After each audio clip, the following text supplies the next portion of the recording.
Pada kuliah kali ini, kita akan membahas karakteristik jejaring.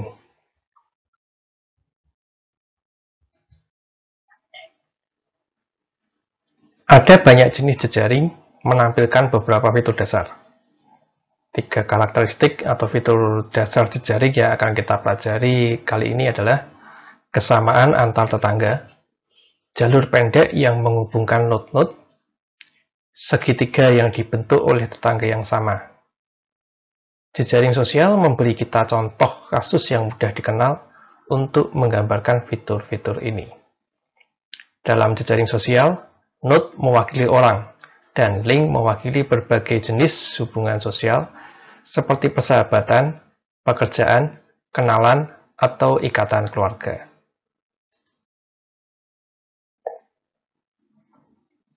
Dalam jejaring sosial, node bisa memiliki banyak properti seperti usia, identitas gender, etnis, preferensi seksual, lokasi, topik yang menarik, dan sebagainya. Seringkali, node yang terhubung satu sama lain dalam jejaring sosial cenderung memiliki fitur yang serupa. Misalnya, kerabat mungkin tinggal berdekatan, teman mungkin memiliki minat yang sama. Nama teknis properti ini adalah asosiativitas. Dengan adanya asosiativitas, kita dapat membuat prediksi tentang kualitas seseorang dengan memeriksa tetangganya. Sebagai contoh, peneliti menemukan bahwa kita bisa memastikan dengan akurasi yang wajar orientasi seksual pengguna Facebook dan preferensi politik pengguna Twitter, bahkan ketika fitur ini tidak ada di profil mereka, dengan menganalisis lingkaran pertemanan mereka.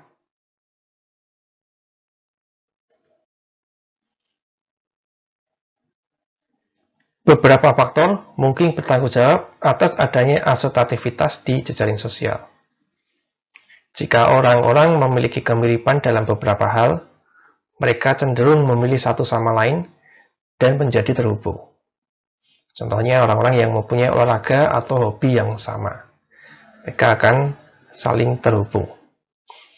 Ada pepatah Inggris yang mengatakan, "Birds of a feather flock together," yang artinya bahwa makhluk atau biasanya manusia ya dengan jenis, minat, kepribadian, karakter atau atribut khusus lainnya yang serupa cenderung saling berasosiasi ya, atau berteman ya, berkumpul bersama. Nama teknisnya adalah homofili. Ya, aplikasi kencan seperti Tinder memanfaatkan homofili semacam ini dengan merekomendasikan pasangan berdasarkan ciri-ciri kepribadian yang sama. Akibatnya, orang-orang yang berteman menjadi semakin mirip seiring berjalannya waktu melalui proses pengaruh sosial.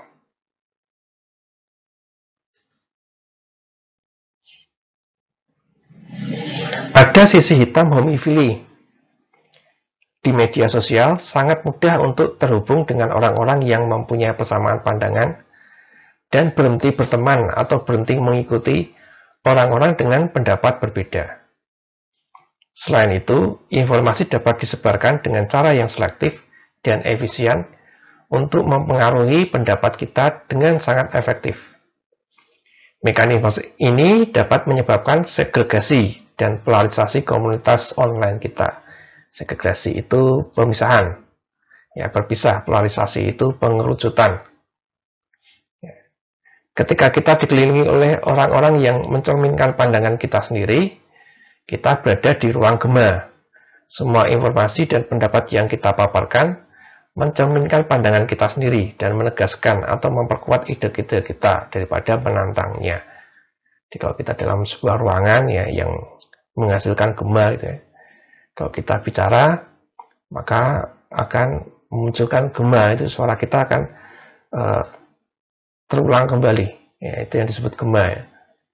Ya, seakan-akan menguatkan apa yang kita katakan. Padahal itu adalah kata-kata kita sendiri, ucapan kita sendiri yang membentuk gema. Ini bisa berbahaya karena membuat kita rentan terhadap manipulasi informasi yang salah dan bot sosial. Nah, ini banyak sekali di Twitter ya. informasi hoax, gitu ya. Ya, itu biasanya beredar di dalam satu kelompok yang mempunyai pandangan yang sama.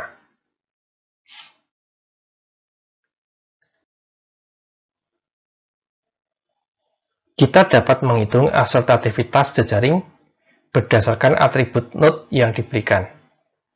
Ada dua fungsi untuk kasus ketika atributnya kategoris seperti jenis kelamin atau numerik seperti usia. Jadi ada dua fungsi, yang pertama berdasarkan kategori, yang kedua berdasarkan numerik. Asertativitas tidak eksklusif dari jejaring sosial. Node di banyak jenis jejaring memiliki sifat yang mungkin serupa di antara tetangga. Jadi di jejaring-jejaring yang lain pun juga mempunyai sifat asertativitas ya. Jadi node-node yang mirip akan cenderung berasosiasi. Misalnya node dalam jejaring apapun memiliki properti dasar derajat.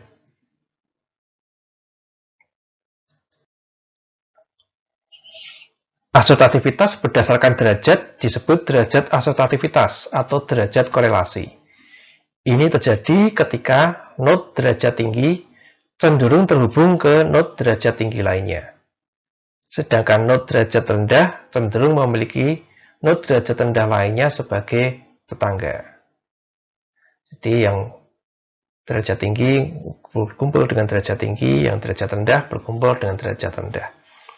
Jejaring dengan properti ini disebut asortatif. Jejaring sosial seringkali bersifat asortatif.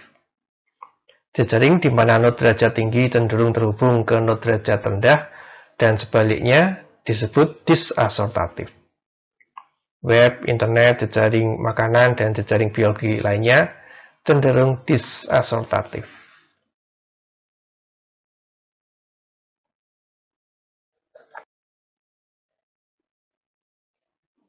Ada dua cara untuk mengukur derajat asortativitas suatu jejaring. Keduanya berdasarkan pengukuran korelasi antar derajat node tetangga. Kita mengatakan bahwa dua variabel berkorelasi positif jika nilai yang lebih besar dari satu variabel cenderung berelasi dengan nilai yang lebih besar dari variabel lainnya. Atau berkorelasi negatif jika nilai yang lebih besar dari satu variabel cenderung berelasi dengan nilai yang lebih kecil dari variabel lainnya. Koefisien korelasi Pearson adalah cara umum untuk mengukur korelasi. Dibutuhkan nilai dalam rentang tertutup -1 hingga +1, dengan 0 berarti tidak ada korelasi, dan +-1 berarti korelasi positif atau negatif sempurna. Jika koefisien asortatif positif, jejaring bersifat asortatif. Dan ketika koefisien negatif, jejaring bersifat disasortatif.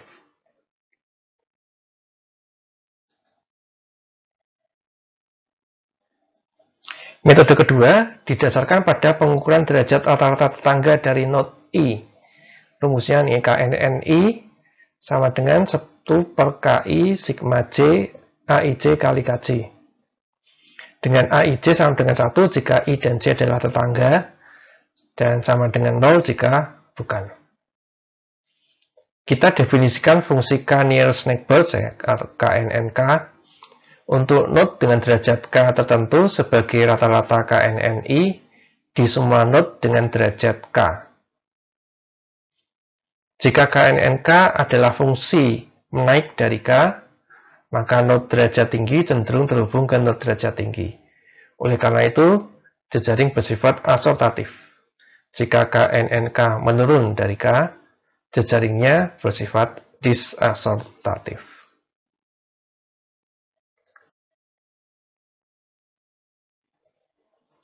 Terdapat sebuah jalur antar dua node jika memungkinkan untuk berpindah dari node sumber ke node tujuan dengan melintasi link di jejaring.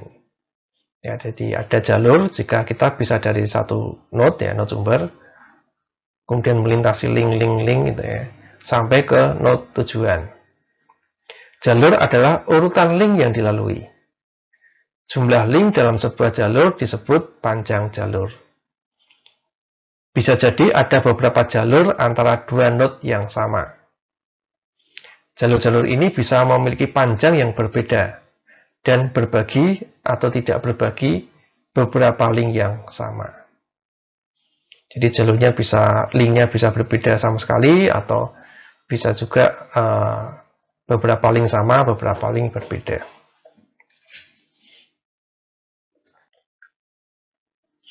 Dalam jalur berarah, kita harus mematuhi arah link. Sebuah siklus adalah jalur khusus yang dapat dilalui dari satu node kembali ke node itu sendiri. Sebuah jalur sederhana tidak pernah melewati link yang sama lebih dari satu kali. Pada kuliah ini kita fokus hanya pada jalur sederhana. Ya, jadi dalam sebuah jalur, ya, satu link akan dilewati hanya satu kali saja, maksimal. Menemukan jalur adalah masalah paling awal yang dipelajari dalam ilmu jejaring. Jadi, katakanlah ada dua buah node, ya, A dan Z. Nah, coba cari jalur antara node A dan node Z.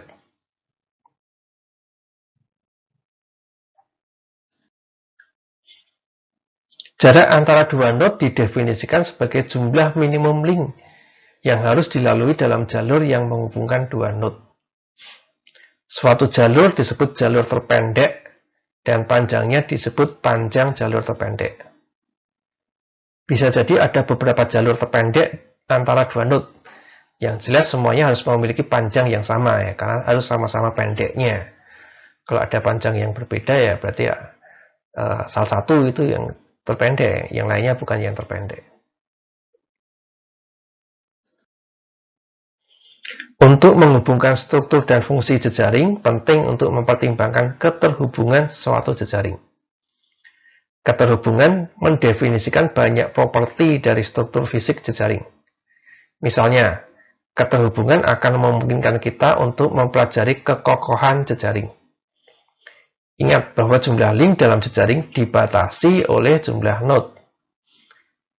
Ini adalah batas atas, tidak ada batas bawah. Karena jejaring mungkin tidak memiliki link sama sekali. Meskipun mungkin tidak menarik, ya, jejaring yang cuma node-node saja nggak ada linknya. Ya, tidak menarik untuk diteliti.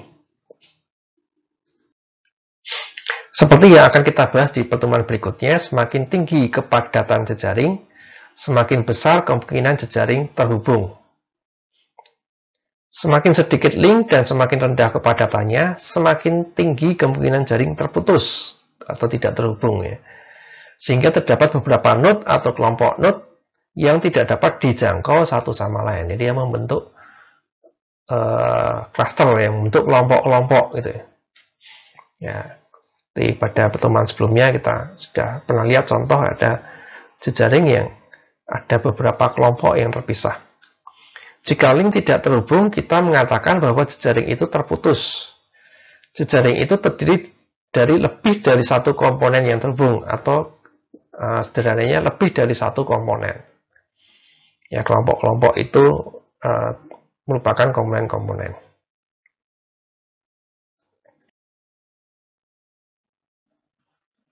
Sebuah komponen adalah subjejaring yang terdiri dari satu atau lebih node. Sedemikian hingga terdapat sebuah jalur menghubungkan sembarang pasangan node-node ini, tetapi tidak ada jalur yang menghubungkannya ke komponen yang lain. Jejaring terputus terdiri dari lebih dari satu komponen. Kalau jejaring terhubung mempunyai tepat satu komponen. Komponen terbesar dalam banyak jejaring nyata mencakup sebagian besar jejaring dan disebut komponen raksasa. Ya, jadi biasanya ada dalam sebuah jejaring ada komponen yang kecil-kecil, ada juga komponen yang besar sekali. Nah, itu komponen raksasa.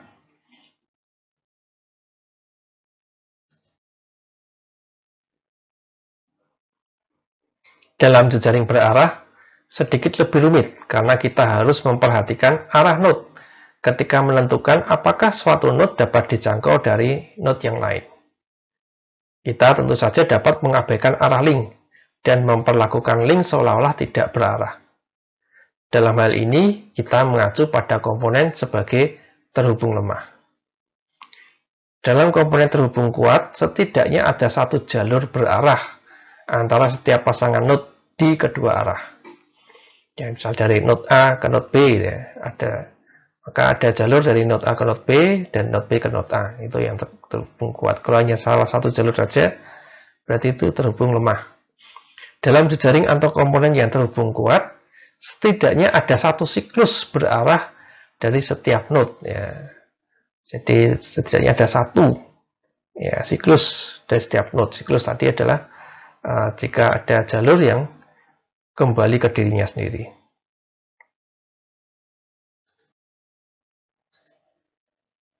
Pohon adalah suatu jejaring terhubung tak berarah yang sedemikian hingga menghapus sembarang satu link akan memutus jejaring menjadi dua komponen.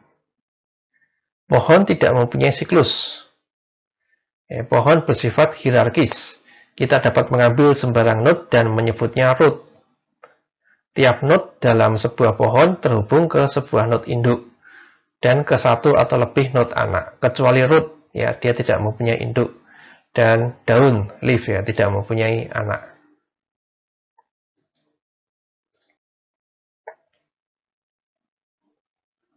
Algoritma atau prosedur untuk menavigasi melalui jejaring mulai dari node sumber dan menemukan jalur terpendek antara sumber dan setiap node lain dalam jejaring disebut pencarian breadth first.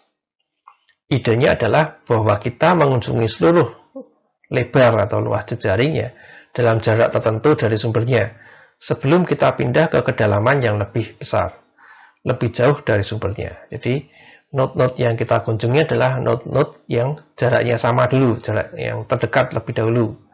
Setelah semua node yang jaraknya sama dikunjungi, baru kita pindah ke node lain yang jaraknya lebih besar. Untuk menemukan jalur terpendek dari sumber ke node lain, algoritma pencarian breadth first membangun pohon jalur terpendek yang berarah, berisi node yang sama dengan jejaring asli, tetapi hanya sebuah subset dari link.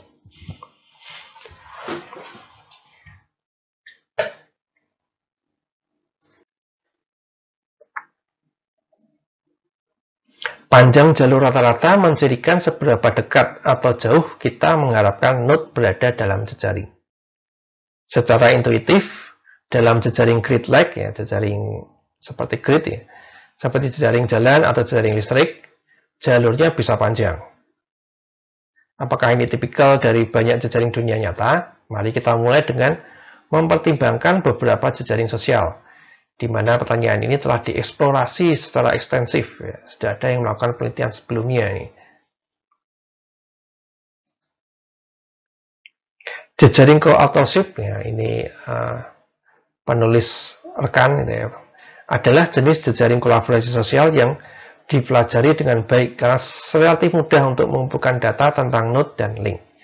Node adalah peneliti atau penulis, gitu ya, dan link dapat ditambang dari perpustakaan digital. Ketika kita melihat publikasi yang ditulis bersama oleh dua atau lebih peneliti atau penulis, ya, kita dapat menyimpulkan link di antara mereka dalam jejaring. Paul Erdős adalah seorang matematikawan terkenal yang memberikan kontribusi yang penting untuk ilmu jejaring. Matematikawan gemar mempelajari jarak mereka dalam jejaring co-authorship dari node tertentu yang sesuai dengan Erdős. Mereka menyebut jarak ini sebagai normal Erdős mereka.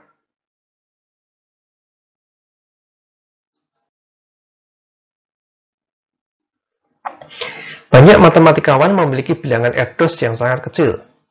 Kenyataannya, para peneliti atau penulis ya, tidak hanya dekat dengan Erdős dan lebih dari 500 rekan penulisnya. Kenyataannya, para peneliti tidak hanya dekat dengan Erdős, mereka juga dekat dengan semua orang. Ini adalah tipikal jejaring kolaborasi. Ada jalur pendek di antara semua pasangan node. Ternyata tidak hanya jejaring kolaborasi, tetapi hampir semua jejaring sosial memiliki jalur yang sangat pendek di antara node.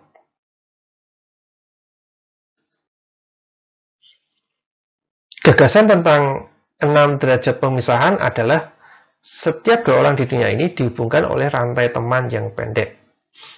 Ya, rantai pertemanan yang pendek. Ya. Dengan kata lain, jejaring sosial memiliki diameter pendek dan rata-rata panjang jalur yang lebih pendek. Angka 6 pada ekspresi berasal dari penulis Hungaria Frigyes Karinti pada 1920-an dan juga pada penemu Italia ya, Guglielmo Marconi karena memunculkan ide yang sama 20 tahun sebelumnya pada awal 1900-an. Namun, apa yang membuat ekspresi 6 derajat terkenal adalah eksperimen yang dilakukan oleh psikolog Stanley Milgram tahun 1960-an yang memberikan bukti empiris pertama tentang dunia kecil.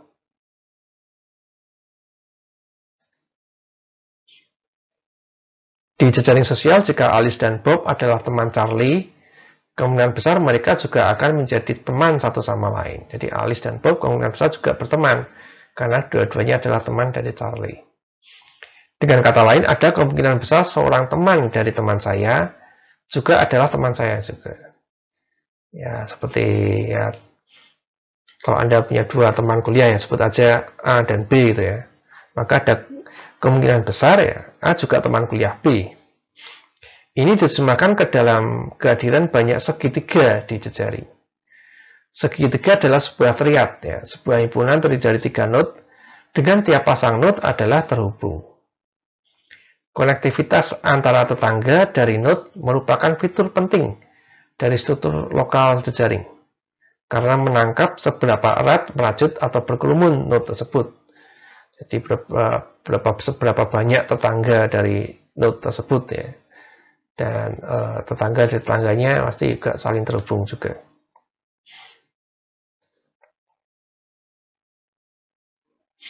Koefisien clustering sebuah node adalah nilai fraksi pasangan dari node tetangga yang terhubung satu sama lain. Hal ini sama dengan rasio antara jumlah segitiga yang mengandung suatu node dan jumlah segitiga maksimum node tersebut bisa berpartisipasi.